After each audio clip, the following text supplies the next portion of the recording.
problem in Nigeria is political. They are dying in thousands and you're doing nothing. These are lives of people. The president has to address it. Our leaders are more selfish than selfless. The major problem of Nigeria is leadership. A good leader does not always want to stay in the leadership position forever. But in Nigeria, we have people, in fact, first term is not even done. They're not even done with first term. They're already talking about election for second term. Don't we think that the tribal differences is one of the reasons why we are not united? It is really not about tribe. Tribe has no role in this thing. It is an individual thing. It has to do with a person that has the interest of the nation. Should Nigeria split? Should we go our different ways, or we should still stay as a country? Hello, welcome to Quest to Know podcast, a segment of podcast that we question everything about the church, African community, and family. I'm delighted to be your host. Ubong Johnny is my name. And in today's edition, we are very glad to have two amazing, beautiful ladies join us in today's podcast. To my right is Helen Essien. Helen Essien is a graduate of law, and she is a human resource personnel with the Aftermath Consults here in the city of Uyo. She deals with jewelries, and she is the co-host of African Ladies Podcast. It's good to have you here, Helen. Thank you very much. Welcome. Thank you. All right, to my left is Oluwa Grace Ben. Oluwa Grace Ben she's a graduate of communication arts, right? And she's passionate about commentary in politics. She's dedicated to empowering young people engage in meaningful conversation about governance. She's a one-time senator, Faculty of Art, University of Uyo. Lastly, she's a tech clarity cycle personnel. It's good to have you, Oluwa Grace Ben. Thank you. I like your attire. Thank you. Is it Yoruba or? Well, it's an African attire. Nice one. So both of them are hosts of African Ladies Podcast. You want to check it out on YouTube and you will enjoy the content there. Yeah. All right, so amazing listeners, if you have not subscribed to any of our channel and you're just watching this video for the first time, please do us the favor on Facebook, Quest to Know Podcast, YouTube, Quest to Know Podcast, TikTok, Instagram, and on Spotify. We are live there. Our content will interest you.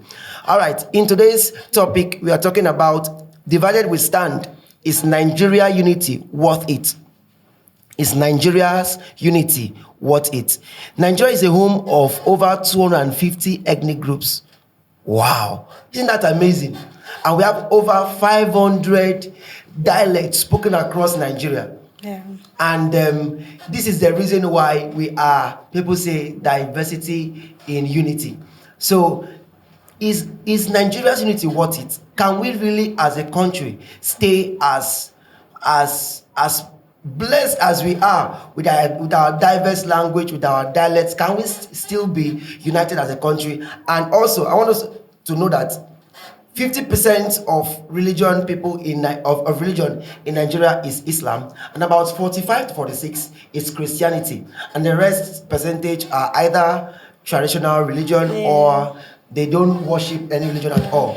And lastly, to buttress our facts for today's topic, is that since 1960 of Nigeria's independence, there have been civil war, military coups, political conflicts, amongst other differences.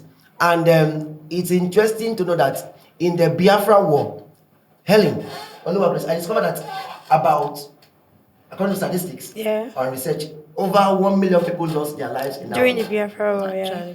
Very disheartening. That brings us to the topic. We staying as a country, does it really worth it?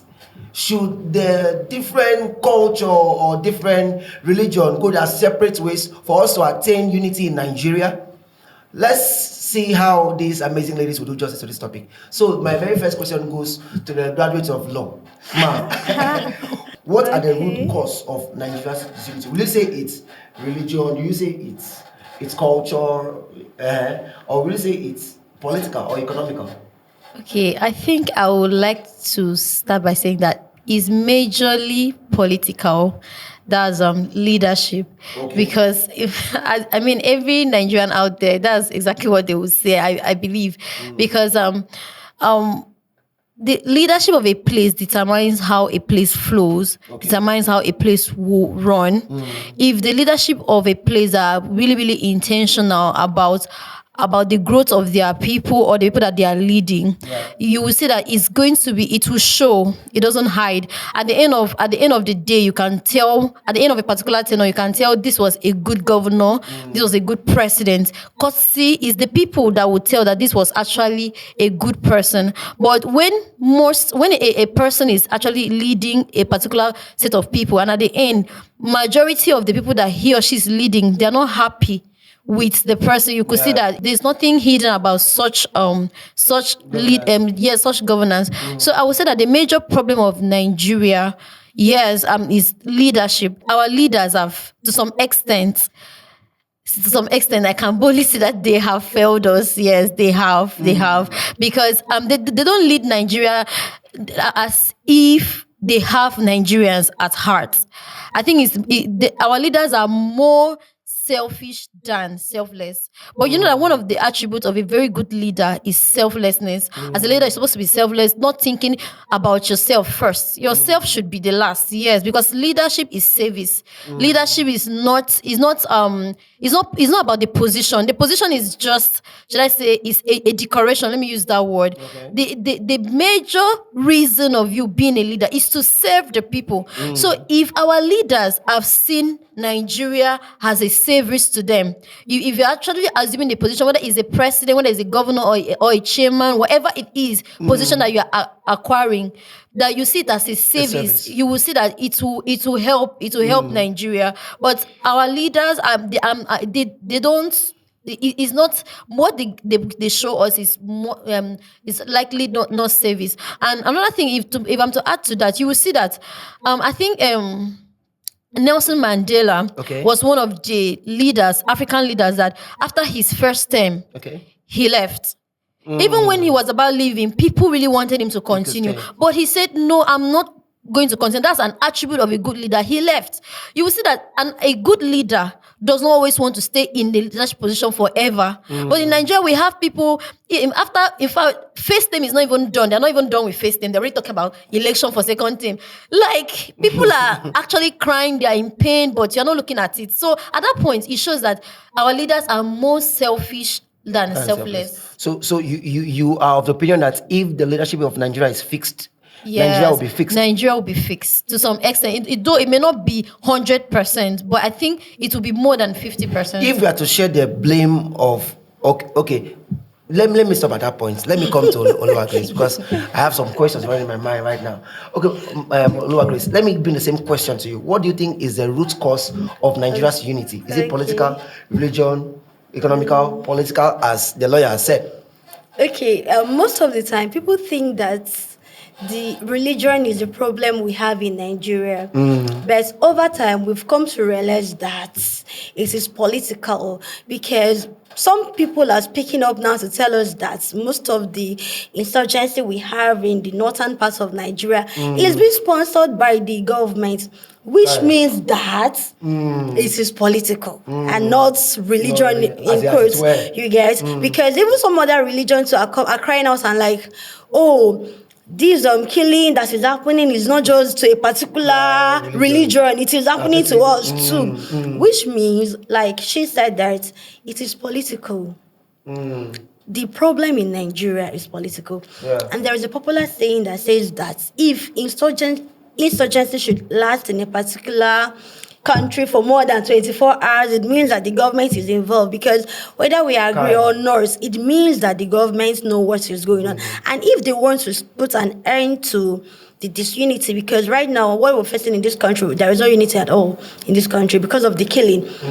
Because of the killing. Right now we have a lot of religion war ongoing currently, and that is why the US government is trying to intervene and all of that.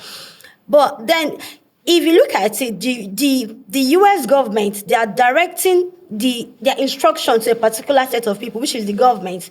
They are telling them that you have to do something about the insecurity in your country, because they know that they can put an end to whatever thing that is causing the disunity or the trouble in their country. And so when we look at the issues in this country, it is not religious, it is not economical, it is political. The leaders, they probably know what they want. So they're just using the people, that the vulnerable people in the, they're just using it to carry out their aims and objectives and all of that. I don't know if I'll be too quick to ask this question. Okay. Let me ask it. If you are opportune as a young lady who is passionate about meaningful discussion that surrounds government, what are the 3 things, if government put in place, would enhance unity in the country? Okay, first, because we have right now what we're facing in the country is we have a lot of religion crisis and all of that. Even though the both religion are coming out to be like, oh, they're not just killing us, they're killing all of that. So I think the first thing to do is to call the religion leaders to order. That is what the government of the day should do. The first thing they should do is to call the religion leaders to order. After that, you go into the armed forces, Jiga. We have people in the defense, we have the armies and all of that. They have leaders in that position. Call them, hold them accountable. What are you doing about the insecurity in this part of Nigeria? What are you doing? What is going on? After that, and then we could look at other things, but those are the two major things you should, two major people you should call to order. The religious leader, you get, and tell them, because you need to call those people to order. The Christians, they are crying out that there are a lot of killings. Has the government reached out to? Because we have like the Christian associations and all of that. They have the Muslim Association of Nigeria. Has the president reached out to these leaders and tell them for real? Because people are saying that this genocide is not real. Have they called the Christian association leader and tell them this thing that is happening, is it happening for real? Have they called the Muslim leader and tell them this killing that is happening, truly, is it your people that are doing this killing? You know, I had a Muslim guy the other day on the podcast, and he said that what is happening really in Nigeria is not from the Muslim, that those people are claiming to be Muslim, but they are not Muslims. There are rumors like that online, because a lady came out and was saying that the Muslims are not really the ones doing the killing. And I want to agree with her, because she now said that they are also killing the Muslim. But she said that there was a particular teaching, this particular set of Muslims, just like we have in Christianity. We have the extreme Christians, but not the violent Christians. And then we just have the normal Christians that, just go to church and all of that. And so she said that the extremists, the Muslim extremists, are the one carrying out this terror. It is not just the normal Muslim that just wants to go to the mosque and do his Friday prayers and all of that. So I think, but then even at that, I still feel the religion leaders of this religion group should be called, and then the defense ministry or whatever should be called. The president should do something about. The president has to address it. These are lives of people. These are lives of people. The people you're supposed to, guard and all of that, and they are dying in thousands, and you're doing nothing. God will help us as a country, Nigeria. All right. So, let me come to you and ask this question straight. Do you think Nigeria should separate? Do you think Nigeria should split? If Nigeria splits, will Nigeria become better, or we should still be divided? I mean, diversity in unity. What do you think? Okay. I think I'll always stand for that Nigeria should continue as a unified country. Sorry. Do you agree to that? Oh, okay. Just a yes or no. Do you agree that should... No, I can't. It's not a yes or a no question, because they have to wear the instances anyway. So let her finish. Okay. I think in Africa, Nigerian is known as the giants of Africa. I mean, since I was a kid till now, but at this point, I don't know what's happening to the giants. I really don't know whether it has fallen down. Like the Goliath kind of giant. There's a David somewhere that has come and taken God forbid. But I still believe in Nigeria. So, like, we already talked about some of the challenges that we are facing in this country, ranging from leadership to politics to religious, and I feel that Nigeria can be great again if all these things are being fixed. So there's no point, because if we now say let's divide as a nation, the truth is that we'll still be fragments of all these things. It will not be like a shared, should I say, should I use the word shared burden? But it's going to be something like that. Because, okay, let me use an example. Okay, in the major two parties that we have in Nigeria is PDP and APC. And you hear that people are defecting from PDP to APC, to APC. And I'll always ask, is it not the same people? So is it really the PDP or the APC that makes up the party? It's the people. Yeah. So the same thing that those persons carried out in PDP is actually going to be the same thing that will carry out in APC. So there's really no difference. Yeah. But when the people themselves have seen that they have this problem, and they accepted that they have this problem, and they now start working towards solving this problem, Nigeria will be better again. I believe for those persons that fought for our independence, I believe that there's something that they saw before they took up in that fight of fighting for the independence of Nigeria. I mean, they would have just kept quiet and said, please let the colonial master continue with whatever they are doing. They also had the interest now. Just like we're talking about, Nigeria is now like a country of kill and share.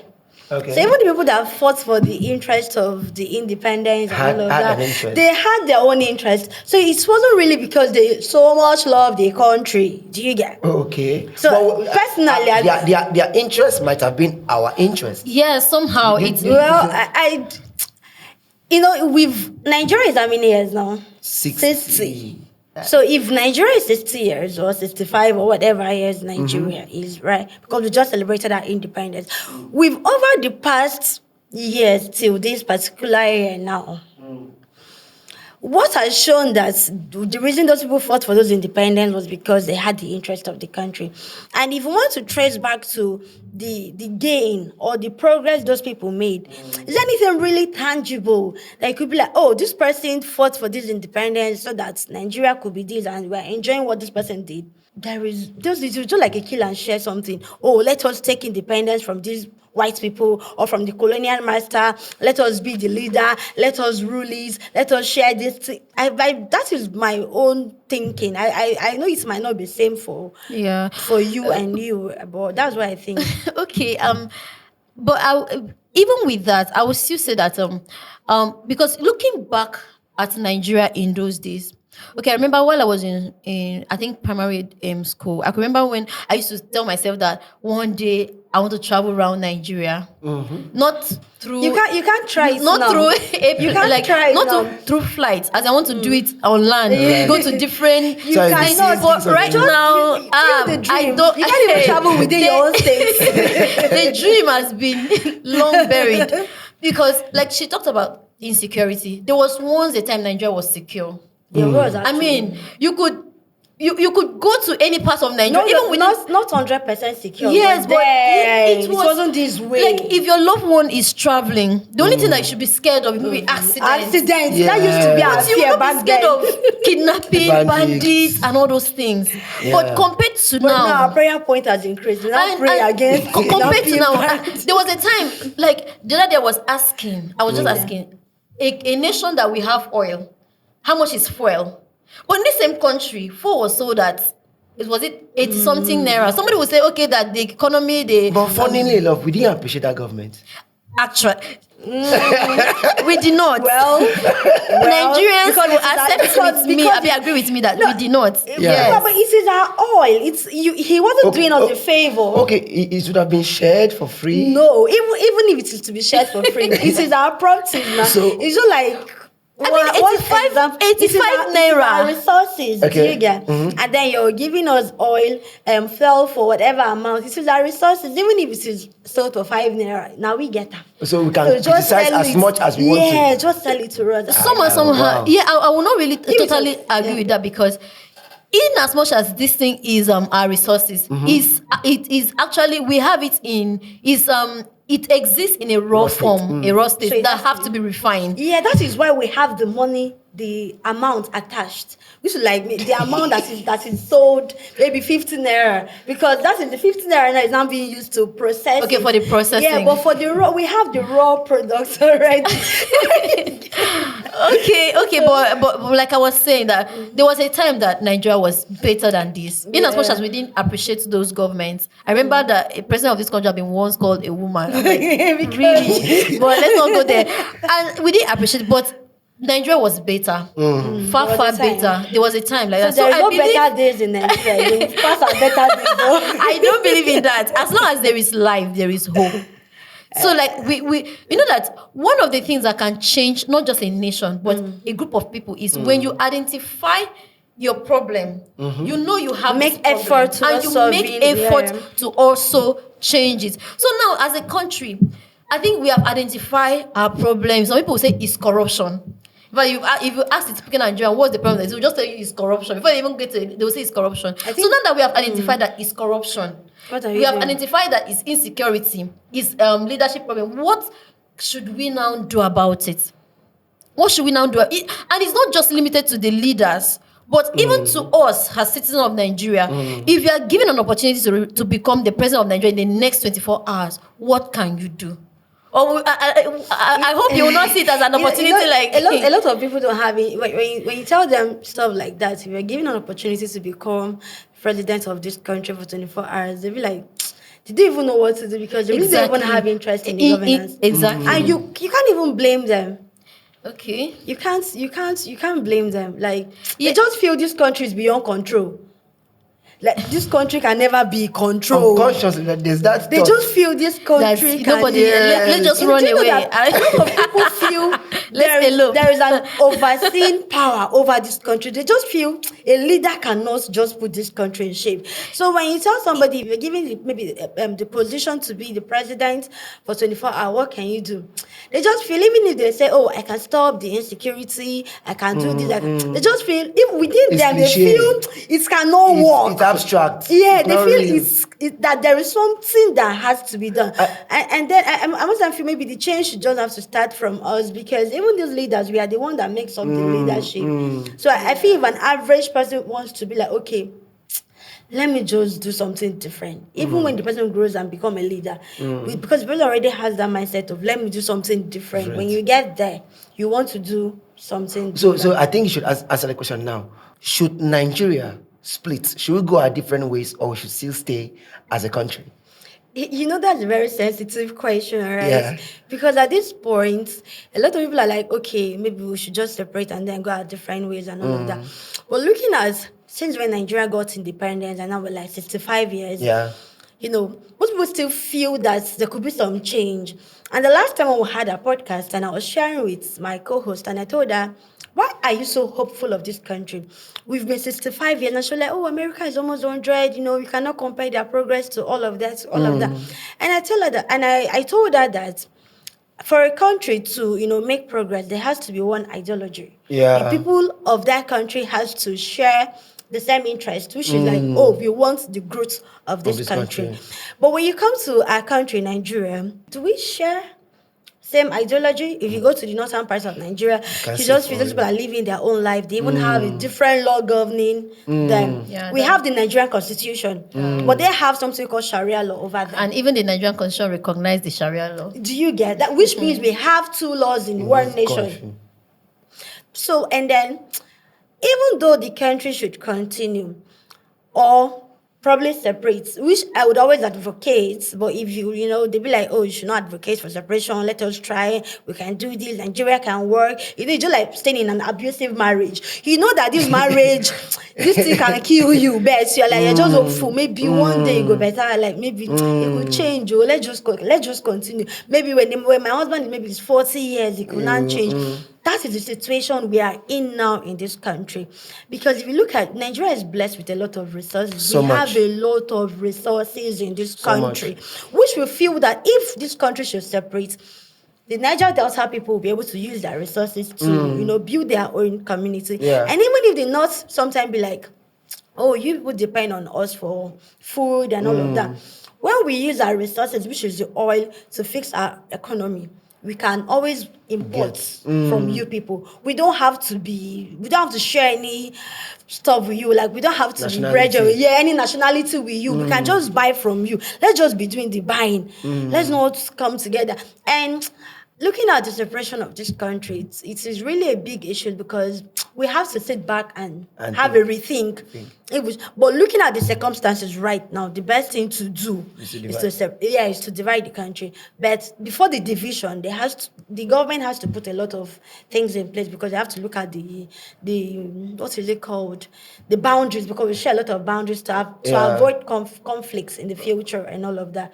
So the government has to try to put a lot of things in place before the division, but I feel division would fix the problem of the country. Wow. But I would actually like to throw a question to you, like, because from history, from antecedents, I would like to, if you see some of these countries that have successfully secede or divide, is not always very peaceful. It's not always very peaceful. Most times it's always through war, conflict, and we're experiencing the war right now. It's just that it hasn't gotten to to me and you, but the war is ongoing now. to this studio. No, I understand that we are, but the conflict that we are experiencing is not classified to say, okay, that we are what. The killing that they are killing is actually nobody has come out to pronounce and say, okay, the reason we are killing these people is for us to be so that we can be we can divide, or we are looking for who is going to win. And you understand that was why we mentioned that most of the killing is kind of like political, because there are some rumors that there is a certain mineral resources. I'm not disputing that. All I'm asking is that. Are you think so that the sure reason that the killing is happening? That the division can be peaceful if we actually want to embark on that? I don't think there is any division that will ever be peaceful.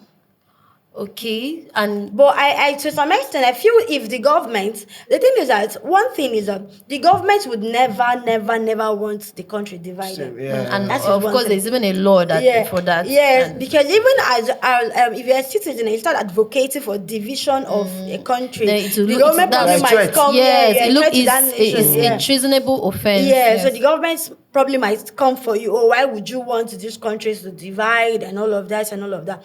So but then over time we've seen that the unity and then the people that have some tribe or some states are producing for other states to consume. Okay. And then we've seen that most of the leadership, the infrastructures, the growths are not even getting to most of these states that are producing these resources. So these states now has to be the one to advocate that if we are producing this thing to you, you either fix our states or we back out.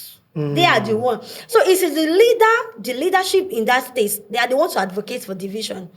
But if you think the president would advocate or would want to divide the country, it can never work. You as a president can never advocate. It is the people that are producing a particular thing, like the northern part of Nigeria, they produce stuff too. They could tell. I could advocate. My state produce oil. So the northern part of Nigeria could advocate and be like, we don't want to be part of this part of Nigeria. And they could seize their resources. It's not left for the government to tell them, okay, we are going to, what do you want us to do for you? We'll do this for you. I think that is the only way to go about it. If we will continue to just allow things be at will, So you are saying that Nigerians should go for what they want in terms of. They should use they should be forceful about what they want. They should tell the government. Well, you remember the last time this happened? What happened to Nigeria? I didn't even mention INSA's self. I mean the Biafra War. That happened. Yeah, and the lives that were lost. Even at that, the Biafra did not win the war. Government still won the war. But that was then. Okay, there's a lot of education. There's a lot of exposure. There's a lot of things like you cannot compare the exposure that was there. That was like then back then to the exposure we have now.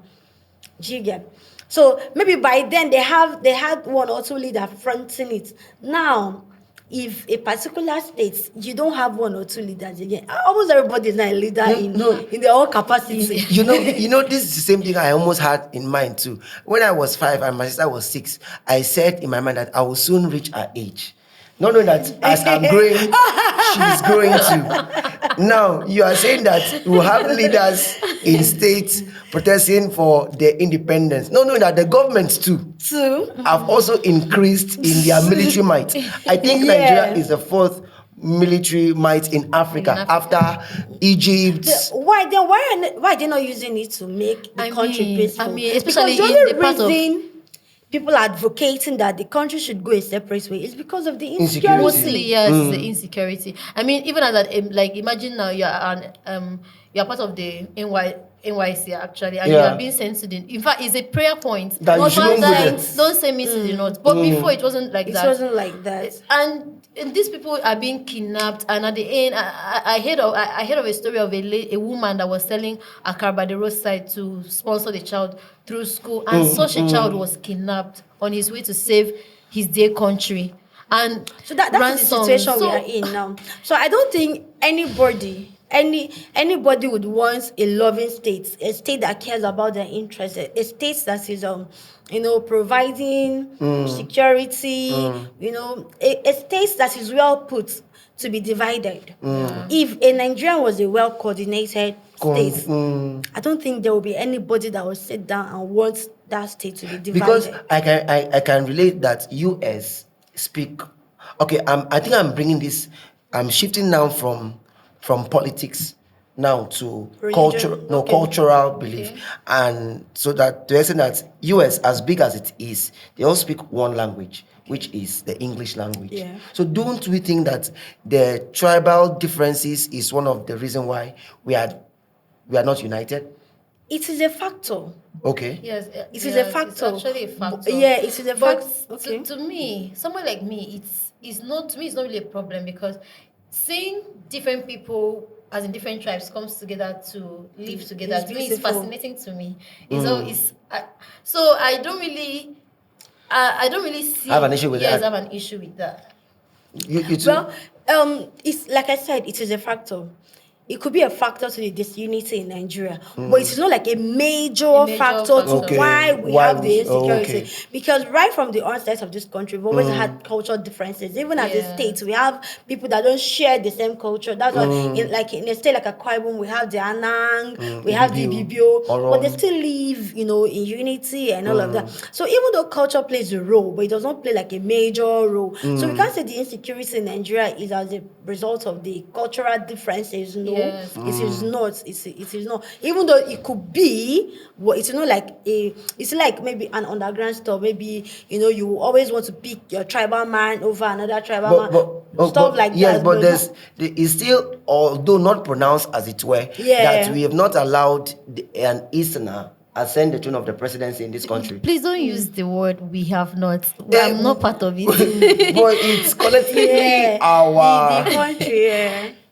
Yeah, it's true, because the reason is using the word "we" is because did you vote? I voted. Because you have to vote. I did, but I want to mention the person so that you guys. But I voted. That's why. And I voted for that person that you have in mind. Yes. But we can. But it's really an issue let's say if Biafra succeed today to get a nation as a country, that it might likely be that this same person that we are actually vying for, maybe the president will do better, because we can trace back to when the days he was a governor, he did good. So you don't think that? I think I don't know. Yeah, I'm of the opinion that the East should be given an opportunity to let's just try them out and see. Because I think we have been living in with just assumptions. Yeah. Because everybody say if an Eastman comes, everything is assumptions. Can we just, even if it's we have first term, we have second term. So can you just let's just give him a try. Besides, there are ways to, even though I know that the corruption in this country somehow it makes our laws to look as if they are dysfunctional, because we have principles of impeachment and all those rules of law and everything. Like, nobody is above the law, even the president. So if a president is not doing well, the constitution also provide for how that president can be impeached. Yeah. But so let's just give the East an opportunity so that if let's say that okay, we gave them this opportunity and they didn't do well, we can call them back or So something. this advocacy is really not about the East. Yes, it's not just about the It East. is about now when we talk about maybe promoting the unity or making Nigeria work. If that's the right word. It is really not about tribe. In fact, tribe has no role in this thing. Oh wow. It is an individual thing. It has to do with a person that has the interest of the nation. So you know, now we have there's this stereotype for the Fulani. They just assume the Fulanis now are very dangerous people because of what has happened over time. Okay. But so if the Fulani man wants to run for president, everybody will be like, no, you guys. Even the Fulani want to vote against the Fulani because of what has happened. But it could be that this Fulani man has the interest of this nation. So this thing now has to do with personal interests. And that is where manifesto comes into play. And that's where Nigeria still remember Yaradua, the late Yaradua. Manifesto has to come into play. You have to show us a blueprint. What do you want to offer Nigeria as a country? We have to trace back to what have you been able to achieve before now. When you were, that I think Goodluck Jonathan is one of the past presidents in Nigeria that you can always trace back to where it's coming from. Yeah. This is what he has been able to achieve. This is what we think if you occupy this position, we know that he will deliver. You can do this particular thing. So the problem of leadership or maybe trying to promote the leadership in Nigeria and whatever has to do with an individual person. It really has something to do with tribe.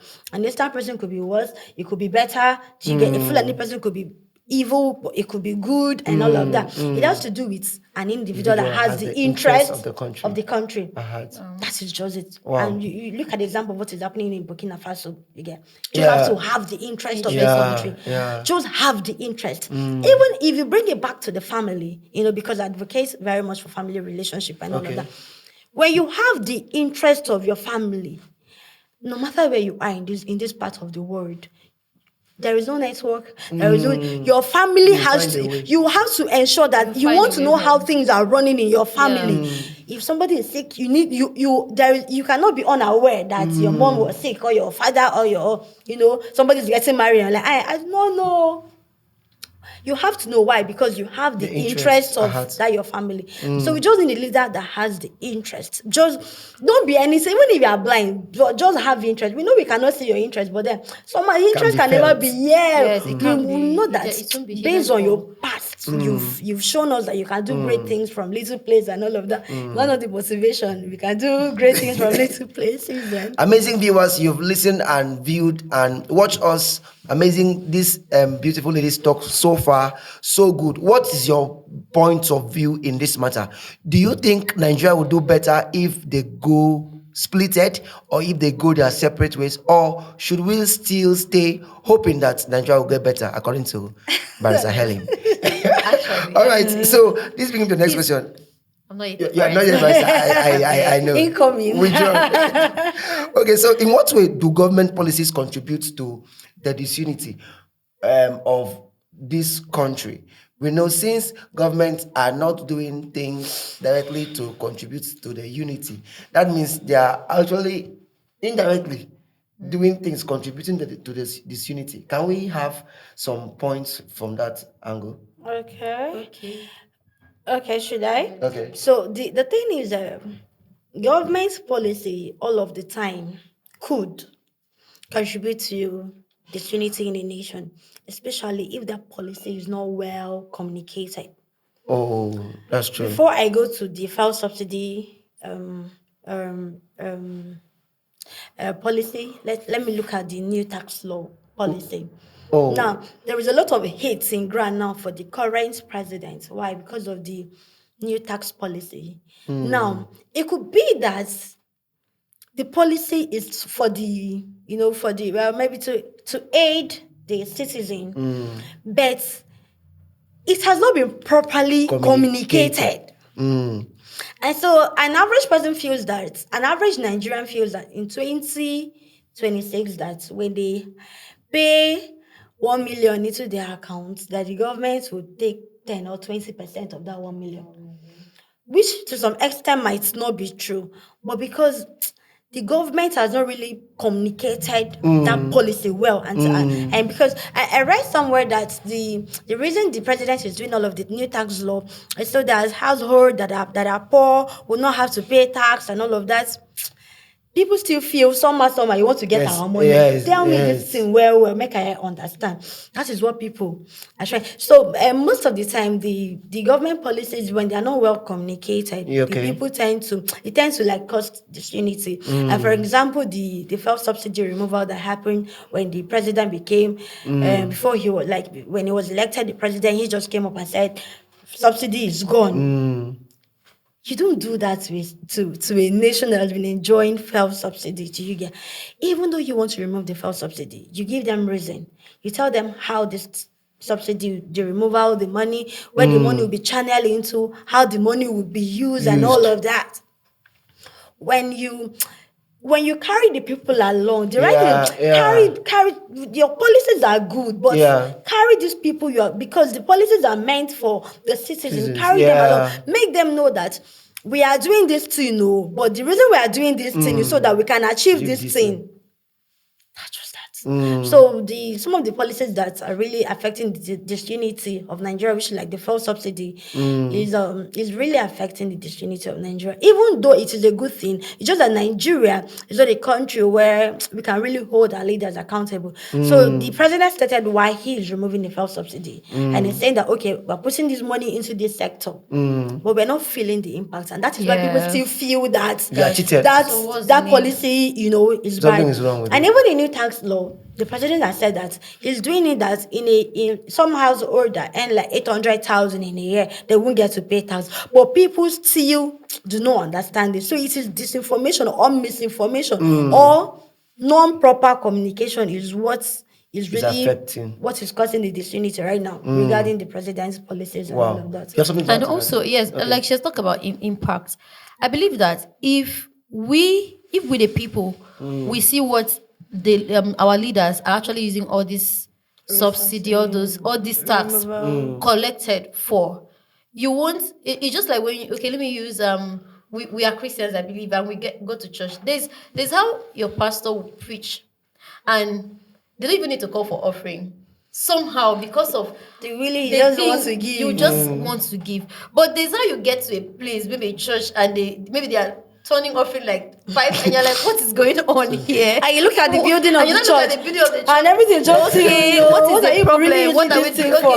Before you can even be forced to ask, please, maybe you just go to the usher and start asking, please, why do they collect? What is the problem? Are you running? So if the leadership of Nigeria could be transparent, they could be accountable. Okay, we're talking about revenue, we're talking about this one, we're talking about this one. Okay, at the end of the day, can we see what you're using this money to do? At that point, giving will be easy. All of those, it will be easy to pay your tax. People will not really question. Even if they question it, they will see transparency in it because they trust their government. Even if they lie to us and tell us, this is your tax, we're using it to fight insecurity. And then the country is secure. It's secure. You're like, we don't care whether you're fighting it or not. Let me you are getting my money. I'm still getting kidnapped. A lot of things are still happening. Well, so I think that like she has said, and we have actually concluded on that. So we've mentioned miscommunication and transparency. Because it's actually, if it's financial and if it's tax you're doing or anything about finances, transparency is of essence. Yeah, you have to. And sometimes it used to look like we just wake up to see policies. As in you just wake up and say, okay. That is what I wanted to say. Growing up, for example, when I was growing up, when Nigeria wants to bring in new currency, they used to always like show it on the TV and tell us this new currency is coming up. This day. This is what this currency entails. Have you used coin before? I did not use coin. This is how to use it. Don't put it in your, they tell you don't put it in your breast, don't put it there, those squeezies, all of those things. And then people already have an idea that something's coming. So I feel when the government, and then most of the time there's something called poll that they go on the streets and ask people, what do you think about this idea? And you don't just, because you are ruling people. You are ruling people. So, you don't just do things based on what you feel is the best. Just like when we wake up and they've increased the tariff of data and all of that. Even some, let me say some criminal laws, in Nigeria, you see that so for some criminals, also for some accused persons, the time they will know that this thing that they have done is a crime. It's when they are arrested. They don't even Okay, apart from the pronounced one that we have, like the murder, the stealing, there are other things that you know if you do. For example, if you rape, Yes, you know that and you're going for this apart from year. now that rape is now we now it now have the whole publicity that the awareness has been created. But there are some laws that. Ellen, can I ask you a question? Okay. What is the penalty for a rapist? If you rape somebody in Nigeria now, and it's very unrelated, but because there are times that say that when a rapist is caught, they sometimes sentence to that person life imprisonment. They sometimes sentence to that person 14 years in prison. So I'm confused. Is there anything that decide that? Is there any deciding factor for that judgment? There is a deciding factor for every judgment. You know, most times when it comes to Rape in particular. yes, should I say to every crime, one of the things that is always there are two major principles. That's always the actus reus, that's the action, and the mens rea, that's the mind. The intent and the action. But most times that's always applicable to the case of any case of murder. But when it comes to even rape, the action, okay, what the mind now, because there are some men that can actually be, should I say, be drugged. And at the end, people have sex with them and they target that those guys rape them. So all those things have to be established. And also, you know, while some of them are awaiting trial, some of them, before the day of judgment, they're already remorsed about their actions and they are willing to change. So they're not changing from life imprisonment to 14 all those years. things will Okay, they have will consider will be a part whether from the judge will now decide, okay, should this one go for life imprisonment or should we go for 14 years as the case may be. But if like I've witnessed a case where somebody murder, as in an accused person murder, and he was actually found guilty and he wasn't remorse about it, and he went in for a death by hanging. But somehow I felt if that guy, in as much as it happened, like he was remorseful. and somehow, okay, I know I did this thing, but this is what happened, and they can see that there are grounds, as in these grounds are sincere grounds that you committed this act. That all those things we put into consideration. But when you are not even, you know, there are some people that they consider if you're remorseful, they tend to. It may not really be just remorseful because somebody can pretend to be remorseful. They try to check your past history. Yes, all those things. So they are some of these things form parts of the final judgment. Wow. The court will not just say, okay, this. I think the only one of the laws, not like the only laws, but one of the laws that is kind of absolute is armed robbery. Okay. Kind of absolute. Yes. So there's nothing they cannot mitigate the punishment. So I think at this point we should come back. We should come back to the focus. Sorry, all right. sorry So about that. so as we bring the podcast to a close, we want to look into the different religion. As we bring the podcast to a close, we want to look into religious group, what they can do to aid unity in Nigeria, what they can do to help the country still stay united. Because one of the things that make Nigeria is the number, our number. Because if we say, for example, we're having a banter with South Africa, Ghana. or Ghana as the case may be, we are more than 200 million. And when we that 200 million come online for you, you know, so we have a game of number, and most of us are advocating that Nigeria still stay united. So it's bringing me to the question for our guests today now. How can religious group do? So let's talk now for Christianity, since we are Christians. Okay. What should the PFN do? What should the Christian Association of Nigeria do to aid unity and still put the country together? Let's start with you. Okay, I would love to say that in the part of Christianity, we should practice what we believe. We should practice and one of it is one of the core principle of Christianity is love. Okay, we should. It's beyond. Sometimes it used to look like pastors or general overseers. They are more particular about their members denominational member. So if anything happened to you, the very first question, maybe as a general person will ask, which denomination are you? They will not just stop by asking you, are you a Christian? Where do you worship? So which is supposed to be the main question. Are you a Christian? Are you a Christian? As long as you're a Christian, you should be helped. Like now, the killing that, okay, what is inviting the US government to Nigeria? The killing of Christians in the northern. And sometimes you will see this thing is actually happening. Yeah. Imagine if all pastors in Nigeria join their voices together and cry out that, yes, President Trump is happening. It will go a long way. But if this one is saying it's happening, this one is saying, I don't know. This one is to me, is like, if we actually say call ourselves Christians, I think the greatest love for Christians is love. It's love, yeah. And how can you express that love? You cannot just say that you love God when you don't love your neighbor. And we are supposed to love our neighbor just the same way we love our own self. So if you say that you're a Christian in the South, you should also have the Christian in the North in mind. And even with that, it should not just stop with the Christian, because Christianity is in Christianity we are taught that we should love even our enemies. So you should also look out for people that you know they are not even part of this religion. They have not received Christ. You should also go ahead and apart from, okay, like now you see maybe you are going out to go and evangelize. I imagine you saw a Muslim and the Muslim guy approached you and tell you, I'm hungry. There are some Christians that will run away. They're like, you want to bomb me? Did you get? But can we practicalize this on Christmas when we are cooking rice? I remember while growing up, I don't know whether we still do it again these days. We'll cook food and share. When we are sharing, do we actually give? You have some Muslim guys staying around you. Can you actually cook that rice, even if it's not Christmas Day? Can you wake up? You have excess food in your house. Can you wake up and warm that food, or cook that food and scoop it and go and give to those guys? So things like this.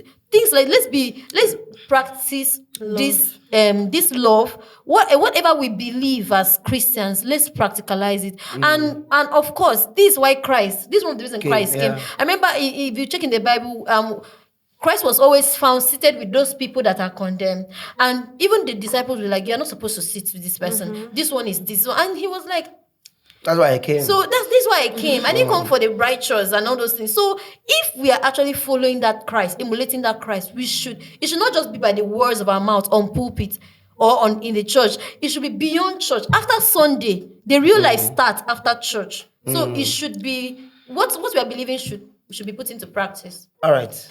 Brian. Okay, so the question is what should religious group do to promote aid unity? Okay.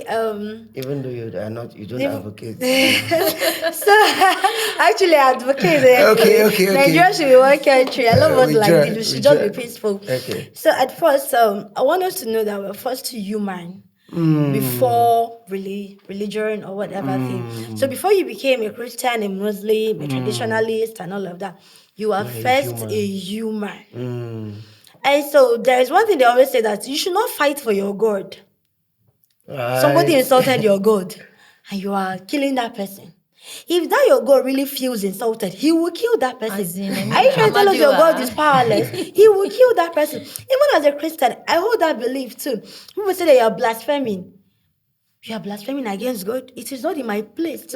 Mine is to prevent myself from blaspheming against God. I cannot say, because you are blaspheming against God, I'll come for you. Like the story of that lady that was killed because the Deborah girl that was done to death. Because they feel you're blaspheming against God. No, if God really feels blasphemed, he would. When the story about the Elijah, that some children were calling him barhead, and all of that, and even though Elijah was triggered, because that was like personal thing, the people were not calling him barhead, they were calling him barhead.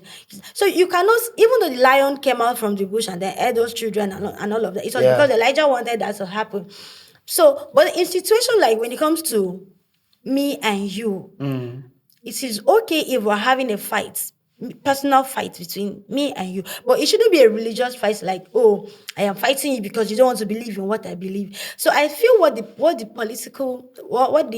religious leaders should do should be that they should support interfaith belief. that's why I said that we're first to human before God. The reason you're a Christian today, aside from those that were converted, is because you were born into Christianity. Do you get? So they should advocate for interfaith. So you mean where a Muslim and a Christian can live in the same space They peaceably? can live here. You don't have to tell the other person that your religion is superior. If you want that person to be convicted, you should pray to God. Because God knows why a person is a Muslim. That person is a Muslim. It's none of your business if that person is a Muslim or not. If God really wants that person to be a Christian, He will turn that person to a Christian. Do you get? In fact, God is more concerned about a soul than we are more concerned. Yeah. If God wants all of us to turn from our evil way, He has a way of doing it, and everybody turns from that evil way. Do you get? So you should not, as a Christian, you should not go and start trying to make the other person feel that if it is not Christianity, that means you are going nowhere. Oh. Better change, you better change. And then the Muslim too shouldn't try to make other people feel that if you are not a Muslim, whatever thing you are doing is wrong. So what I would advocate that the religious leader do is that they should support interfaith belief. You could build a market. The Muslim leader and the Christian leader comes together and be like, what is not working in this community? They don't have a market. Let us build a market. What is not working there? There should be that connection. It shouldn't be about, because you're a Muslim and a Christian. Yeah, there should be that connection because after all, we're all serving one God. It's just that we're using different means to reach out to this God. That is what people don't even know. You believe so? I want to believe so. I had a podcast. You could watch it. I had a Muslim and a Christian. We're serving one God. Okay. Do you know that I had a conversation with a Muslim friend and he told me that Christians won't even make heaven. And I told him why. He said that we are worshiping Jesus, that we should worship God. We'll do that later. So and there are no virgins for us. The leaders should advocate. They should come together. We're not enemies. Before religion, we're first human. We should come together. Let's do this together. What is naturally right should be done. We should respect. Like human life is the highest. Yeah, it is the highest. We should just because like she said, before religion comes in. Before we say, don't do this, don't do that, and the rest. Let's first of all look at what is right as a human being. As humans, what is right, naturally right. So, some people call it moral. What's right. Thank you very much, amazing ladies, for joining in today's podcast. As we bring this to a close, I'll give my guests 1 minute to just give a summary of all of what they've said. I know they have so much to say, but for the sake of time, I'll just give them 1 minute each. Divided we stand. Is Nigeria's unity worth it? Is Nigeria's unity worth it? Who should I start with? Duba. Please start. Okay. Like I've already established in the beginning that Nigeria unity is worth it. Nigeria is a very great nation. The only thing is that we have actually identified the factors that is actually making Nigeria to deteriorate as a country. So let's look at bringing solutions to all of this. And like I said, don't just, you that is watching as a Nigerian, whether you're a Nigerian or not, don't just look at, is the thing of the leaders. Yes, it may be a thing of the leader, but it's still our thing. Before you become, even if you are advocating to become a president of any nation, you are first a citizen. So can we think for Nigeria as first a citizen?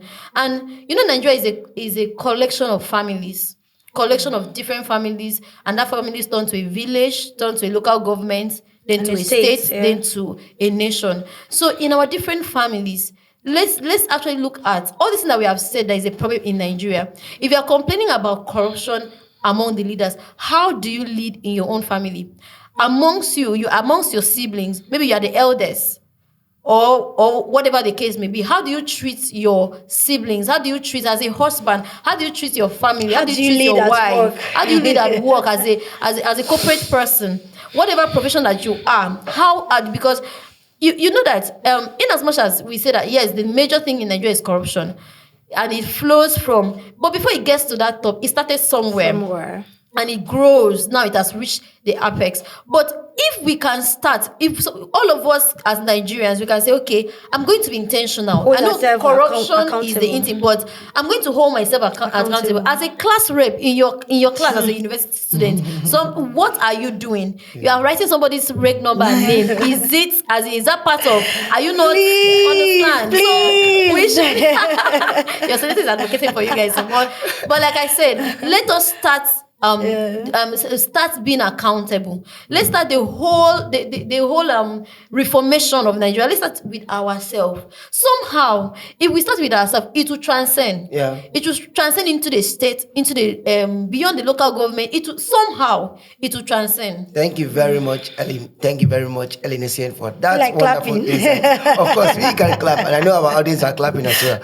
All right, Oluwa Grace. Okay, so before we wrap the show, I want to say that about the unity of Nigeria and disunity of Nigeria. Yeah. First, the leaders in the country, they have to come together, because whether we want to agree or whether we want to reject the idea and all of that, a lot is going on in this country. There's a lot of insecurity, and the people in this country feel that the leaders don't have their interests in their hearts. So the leaders have to wake up and tell these people, for real, we have your interest at heart. For real, we're doing this thing to make sure that everything works out. That is what should happen. And then when you come to the religious crisis that is going on in the country, the religious leaders have to come together and tell themselves the truth, which is we are first human before religion. Yeah. So let's not kill ourselves. Let us not. They should also do things that promote the unity of the country. And if there is a killing, whether the person is a Christian or a Muslim, it should be condemned. Yeah. It should be condemned. Don't say, oh, because it is not our own religion person that is being killed, so we should just let it go. No. A Muslim is killed, the Christian church should condemn it. A Christian is killed, the Muslim church, the mosque should condemn it. Yes. There should be a public condemnation of killing. We should not say, oh, it is not our own. And then when it comes to policy too, the government should communicate their policy properly. Because whether you like it or not, we still have uneducated Nigerians that really can read and write. And an average woman that is worrying about 2026 tax form, how it is going to affect our fish market and all of that. So the government should ensure that it communicates their policy in a way that even a 5 years can, understand and all of that. Yeah. Amazing guys. Did you guys observe how Oluwa Grace had to take time and explain that in a calm voice, show you that she really wants Nigeria to be united? Thank you very much, amazing listeners. Okay. Despite our richness in culture and in politics and whatever we may describe as diversity in Nigeria, we truly need to be united as a country. And that's what our guests today advocated for. And I know you two guys have your perspective. I'll be glad that you drop it on the comment section. Don't forget, here at Question No Podcast, we question the norm and we challenge the status quo. Bye for now. Bye.